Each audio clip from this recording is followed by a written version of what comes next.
Good day and welcome to the WWE Mick Foley Hell in a Cell preview. Today's conference is being recorded. At this time, I'd like to turn the conference over to Joel Zitzer. Please go ahead. Thank you, James. Appreciate it. And thank you, everyone, for joining us today. As always, we really appreciate your time. Look, it's set to be a very exciting weekend with Hell in a Cell coming this Sunday, live on the WWE Network. And in our mind, there was no better way to celebrate Hell in a Cell and celebrate the history of Hell in a Cell than with this man that you're all going to get to speak to this afternoon. He is a living legend, Hall of Famer. We are very pleased to have Mick Foley join us.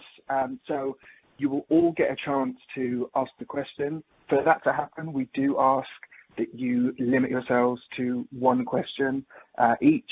And then we will do our best to circle back and give everyone a chance to get some more in. So with that, I will pass back to James just for some housekeeping, and then we will get going. Thank you. If you'd like to ask a question, please signal by pressing *1 on your telephone keypad. If you're using a speakerphone, please make sure your mute function is turned off to allow our signal to reach our equipment. Again, press *1 to ask a question, and we'll pause for a moment.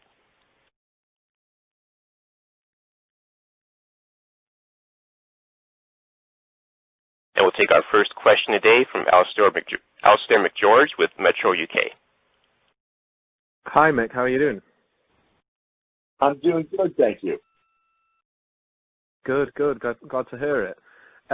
Just thought I'd ask, the cliches become that Hell in a Cell is a match that shortens careers, and as someone who's lived through that, I was wondering how true you think that sentiment is, and do you have any regrets from the Hell in a Cell wars you have been in?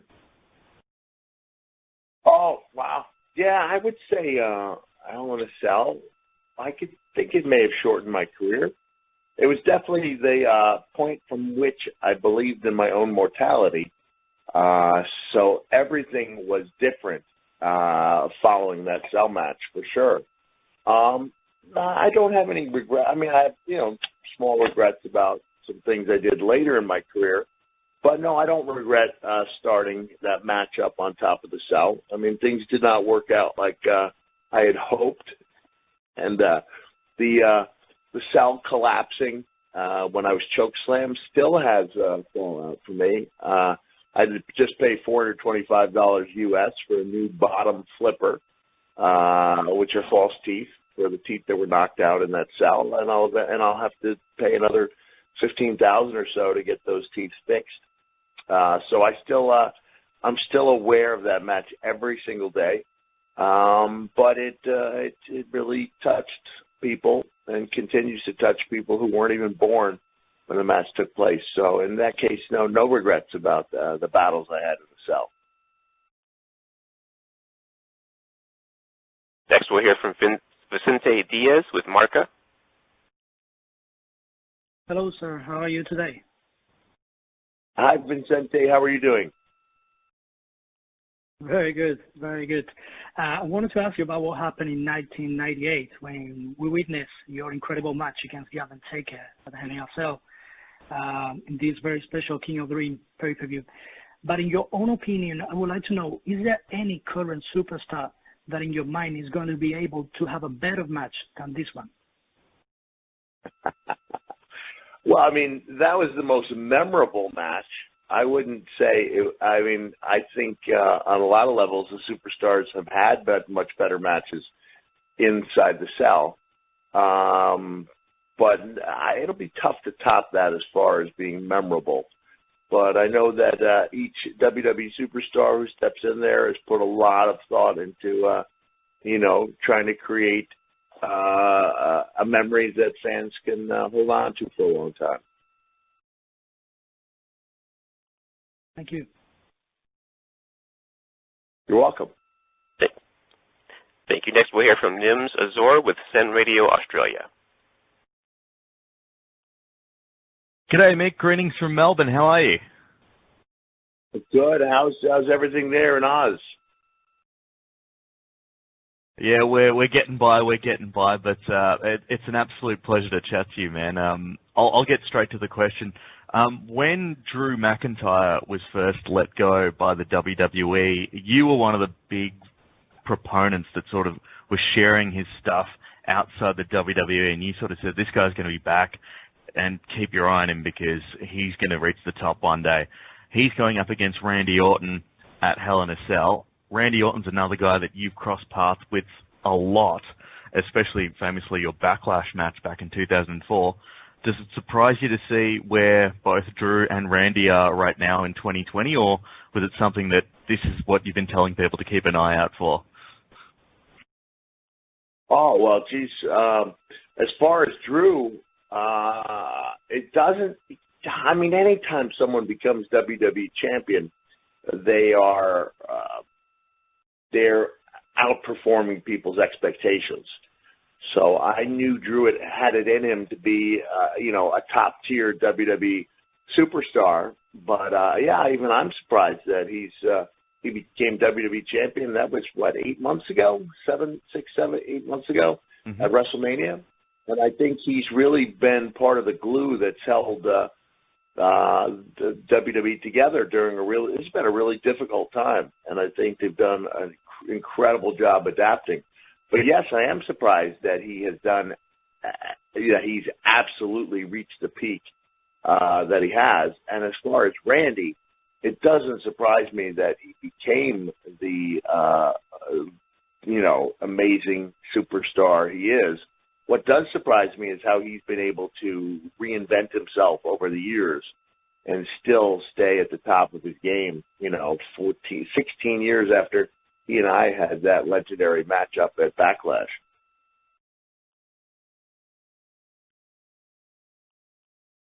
Next, we'll hear from Francesco Palmarini with Noesis. Hi, Mick. Nice to chat with you. Thank you, Francesco. So the question is, recently Undertaker went out with the documentary The Last Ride, focusing on his legendary career, and this had a great success. Would you like to be the protagonist of such one documentary for yourself? Well, I think my story has already been told very well by WWE in the DVD for All Mankind, and then I was a big part of the Monday Night Wars series. So I think WWE's already done a great job of covering my my career. I don't know. I don't think there'll be a documentary coming my way. And I also want to point out that the special they did on my rivalry with Triple H from 2000 is also amazing. So there's plenty of stuff for people to watch if they want to learn about my career.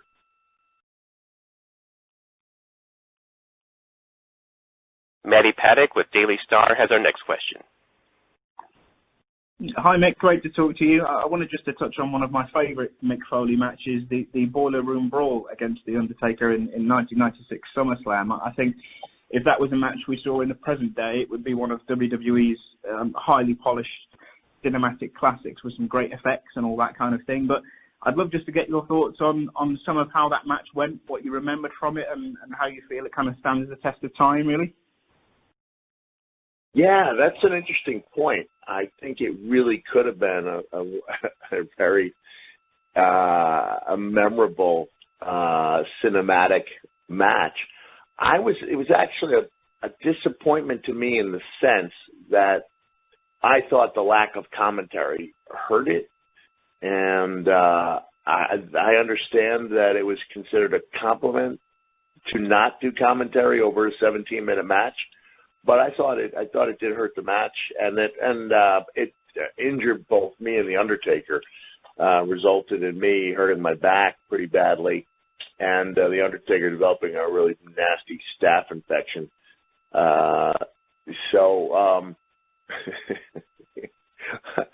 I was always disappointed in the way the match came across. But I thought the last few minutes where we were out in the live crowd was really wild, and the turn when Paul Bearer turned on the Undertaker, it really helped cement Mankind as a character that WWE fans should be taking seriously for a long time to come.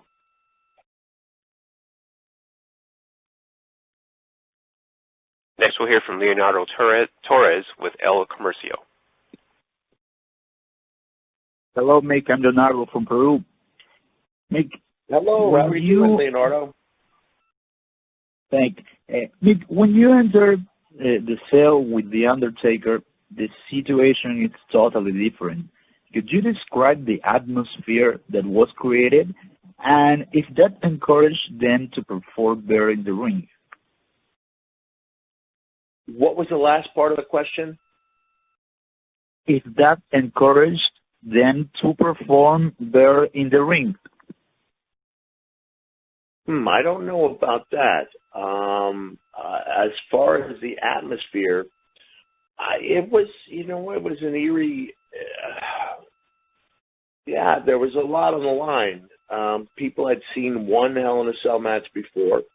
Actually, done a very short cell match to promote the match with me and Undertaker, but it was very short. It was a tag team match, and no one remembers. So we felt like we had a lot to live up to, and I started the match in a way that I thought would make it memorable. But the atmosphere was, I would describe it as ominous. Like people knew my reputation for taking chances, and I think people thought anything could happen here. But I don't think anybody expected, expected the match to start on top of the cell, to go back up there. I think we exceeded everyone's expectations there. Next, we'll hear from Luis Rodriguez with LEL Universal. Hi, Mick. How are you? Hi, Luis. Where is LEL Universal located? From Mexico City. Oh, okay. All right. It's been a while since I've been there. I think I was there in 2008. Okay, really nice. Mick. Or 2011. I'm sorry, 2011. 2011. Well, Mick, the next Sunday, the Yeah. Hell in a Cell event will take place, and you are one of the pioneers in this type of matches. Your match against The Undertaker at 1998 was chosen as one of the best in history. Do you think Drew McIntyre and Randy Orton will have a match as spectacular on Sunday as yours? Oh, wow. I think in some ways they'll have a match that's better. I don't know if anything can ever be as spectacular as that match I had with Undertaker. Because nobody was expecting it. That was the match that set the bar so high. But every year the superstars work so hard inside that cell to keep it legendary. And they are the reason year in and year out that the cell match is such a big deal and so popular.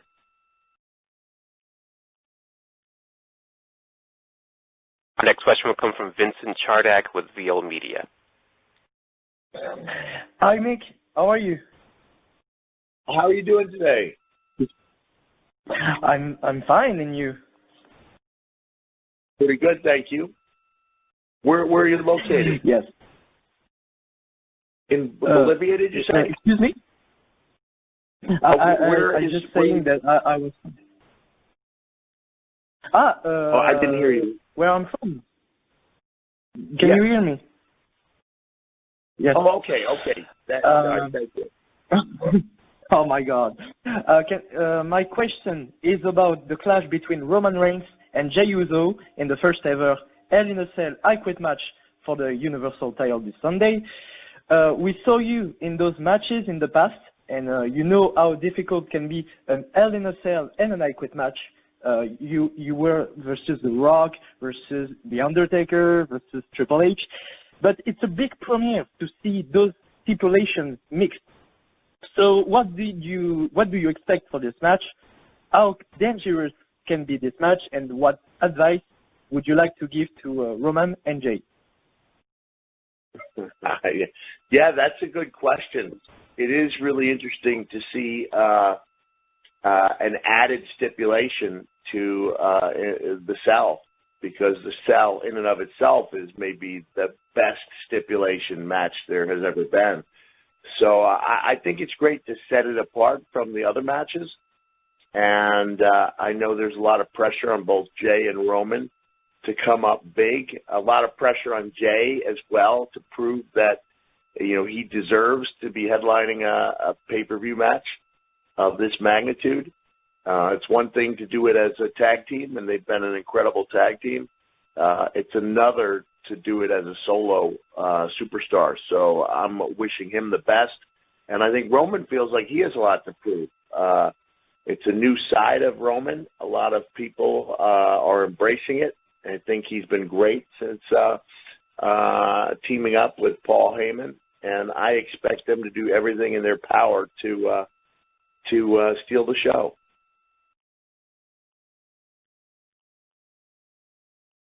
Next, we'll hear from Giuseppe Di Giovanni with La Gazzetta dello Sport.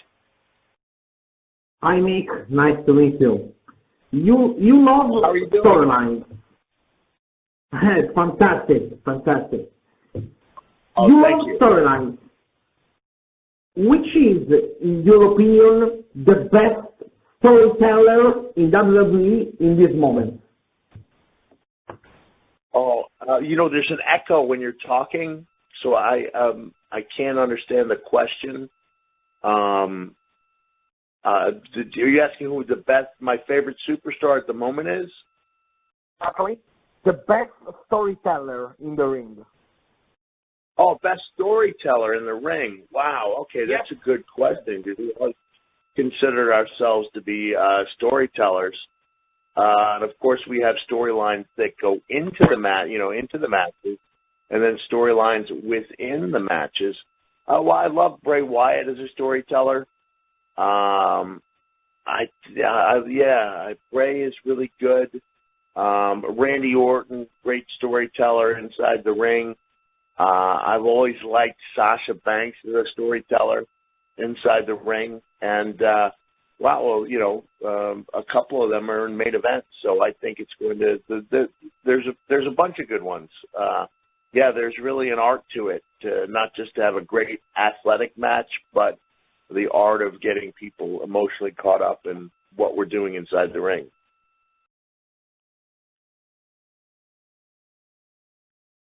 Next, we'll hear from Miguel Uceda with Mundo Deportivo. Hello, Mick. Greetings from Spain. How are you today? Good. How are you doing today?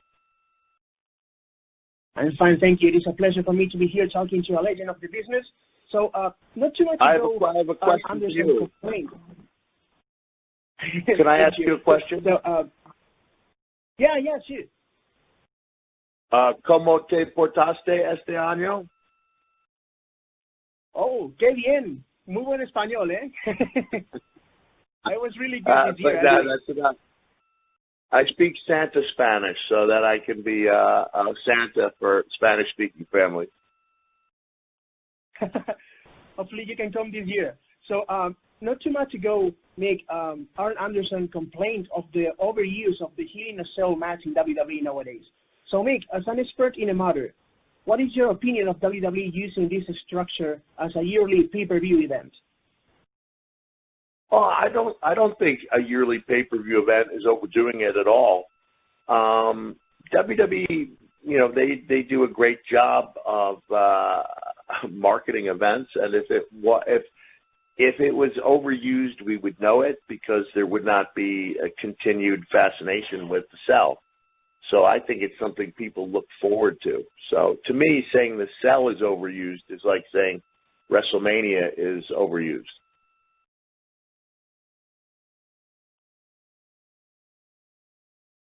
Christian Bruns with Power Wrestling has our next question. Hey Mick, guten Tag from Germany. Wie geht's? Ich bin sehr gut, danke. Und Ihnen? Und dir? I'm doing well as well. So great talk to you again. Thank you. In English. So when we look back today, the first Hell in a Cell match with The Undertaker is always the one that comes to mind. It's talked about like earlier in the call. But I remember when you returned to singles competition Hell in a Cell, facing Triple H in early 2000, there was so much anticipation going into that match, and people feared what Cactus Jack would do to top the Undertaker match, and you had some big bumps in there as well, with more, I guess, preparation going in. So how do you look back at this match today? Was it even more difficult to do, also with giving Triple H singles career a big boost that night and that point in your career? Yeah, that was a really important match because I realized my career was ending, and Triple H's singles career was really taking off. So it was important that I'd be able to go out with a great match, and that Triple H have a great match to show that he could be a single superstar at the top of the card. And so in that sense, it was really successful. And I do look back like that was one of the best cell matches that we've had, one of the best matches of my career, and I think Triple H considers it one of the best matches of his career.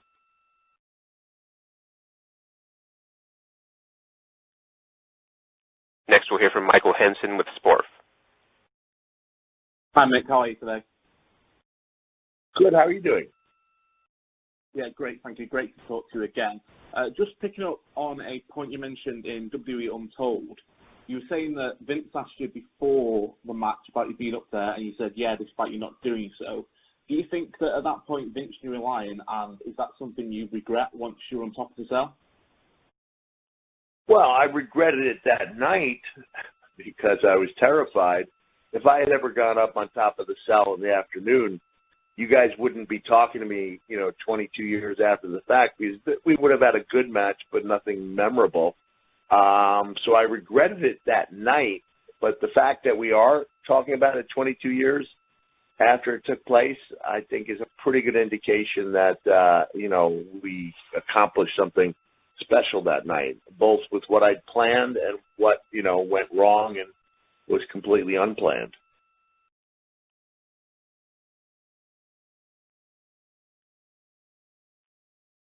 Next, we'll hear from Marco Urkel with Toledo Sport. Hello, how are you? Good, thank you. How are you doing today? Very good, very good. In Italy, we stay good. So my question is, before the moment with Billy Sharp, what relationship and what connection did you have with soccer? And are you a fan, or have you a favorite soccer team? Oh, wow. As soon as Billy Sharp applied Mr. Sacco to one of his teammates, he became my favorite footballer, and Sheffield became my favorite team. So I even went all the way over to Sheffield just to watch a game. And so I was very interested to see Sheffield do so well and join the Premier League and have great success in the Premier League. So that was exciting for me. And prior to that, my relationship with football was that I played for a couple of years in middle school, and that I could still name like 5 or 6 of the great superstars who played for the New York Cosmos in the 1970s. And I always watched the World Cup and the Olympics. But I'm one of those type of fans that usually just watch every 2 years and root for the United States. Now I root for the United States and Sheffield United.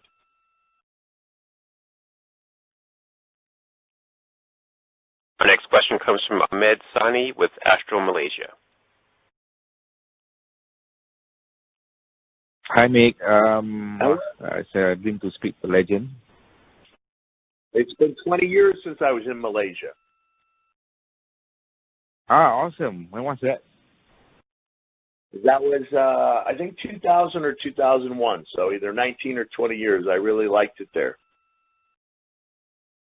Thank you. And I was 9 years old when I saw that match against Taker at the King of the Ring. And my question is, how did you bring yourself to perform at another Hell in a Cell match 2 months after that? And which one is more scary, on top of the ring or inside the ring? In Hell in a Cell. Oh, you're saying how did I do it 2 months later. Oh yeah, you talking about the match I had with Kane? Wow. Yep, Okay, I that's don't right. ask about that too often. That was a really good one. Kane and I thought, a really good cell match. And The Undertaker had become the bad guy by then. I remember him pulling me down from halfway up on the cell, and had a very rough landing on the table. That was pretty. The word we use is ominous, because I was revisiting a scene of what was, in some ways, my greatest success, but also in some ways my greatest failure. So I was saying in an earlier interview that I'm still dealing with that match. Just 2 days ago, I had to go to the dentist to get my my false teeth replaced, and that I believe my fellow wrestler, Dr. Britt Baker, is going to be doing the actual reconstruction work. So 22 years after the fact, I'm still living with the fallout from that match.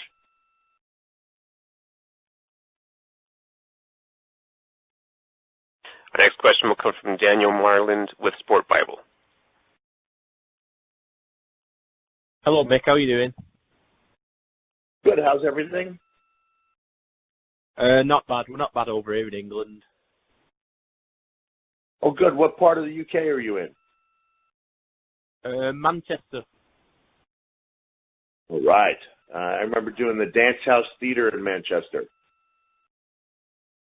Good times, good times. So my question is, with 3 massive Hell in a Cell matches coming up this weekend, there's been no main event announced yet, and only one match can go on last. Which Cell match would you like to see go on last? Oh, man, that's a good point. I always thought the main event was what the fans, decide it is, even if it's after the fact. So I always told superstars not to let your spot on the card dictate to you how important the match is, because every match of the card, and especially the 3 cell matches, are going to try to steal the show. My guess is that Roman and Jay will go on last because it's something completely different. But any match is a main event in my eyes.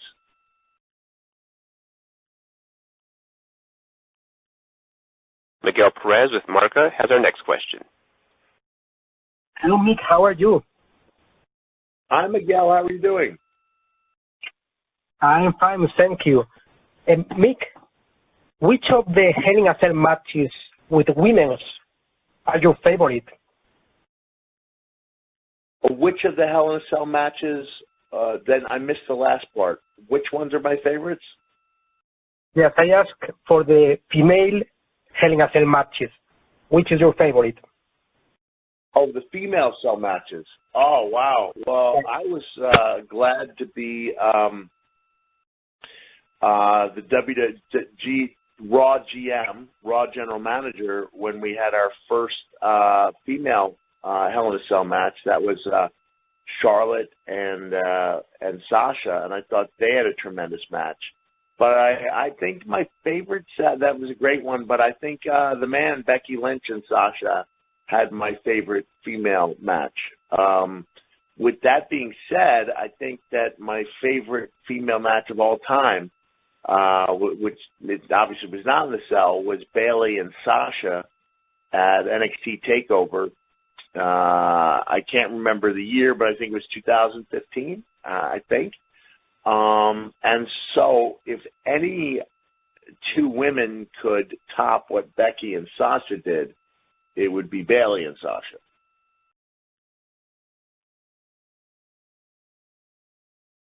And we have a question from Michael Hansen with Sporf.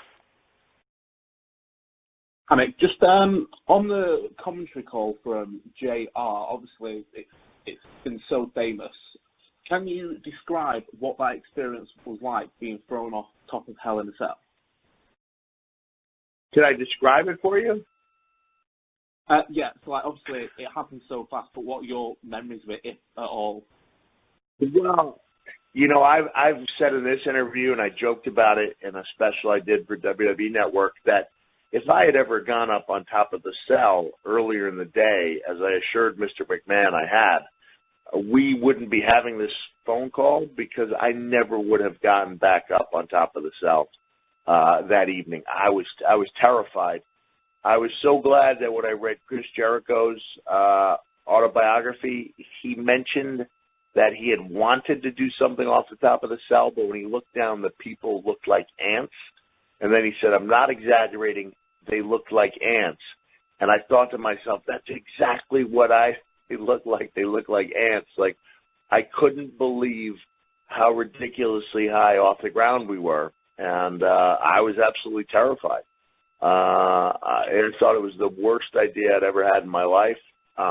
But the fact that we're still talking about it 22 years after the fact, and that I would say half the people, not half, but 30 to 40% of the people who asked me about that match weren't even born when it took place. So it's been literally passed down to future generations, and I imagine it'll be passed down to the future generations after this. And we have a question from Maddie Paddock with Daily Star. Hi, Mick. Yeah, I just wondered if we could kind of do Fantasy Booker for a brief moment. If you were going to have a Hell in a Cell match between, with your three WWE kind of hats on, if you like, Cactus Jack, Dude Love, and Mankind, who would win that match, and how would it how would it kind of pan out in your eyes? I don't think the Dude ever accepts a cell match. He was a lover, not a fighter, which doesn't make for a very good cell match. Cactus Jack and Mankind fantasy booking. Wow. They both lost epic contests in the cell. Cactus to Triple H and Mankind to The Undertaker. It's hard for me to say who would have come out on top. A Cactus would have pulled it out. He would have found a way.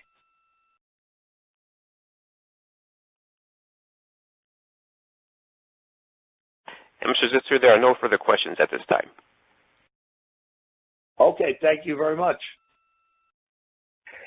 Thank you so much, everyone. We really appreciate your time. Once again, a reminder, Hell in a Cell, as if you need reminding, Hell in a Cell airs this Sunday on the WWE Network. It's set to be an incredible show. And we also all, I'm sure collectively, once again, want to thank Mick Foley. Mick, before we go, one question from me to end things out. Let's imagine we had Roman and Jay in particular on this call with us right now. What are you going to be saying to them as they prepare cousin versus cousin? Everything's on the line as they prepare to enter the cell. What is your final advice for both of them? Tell their families how much they love them.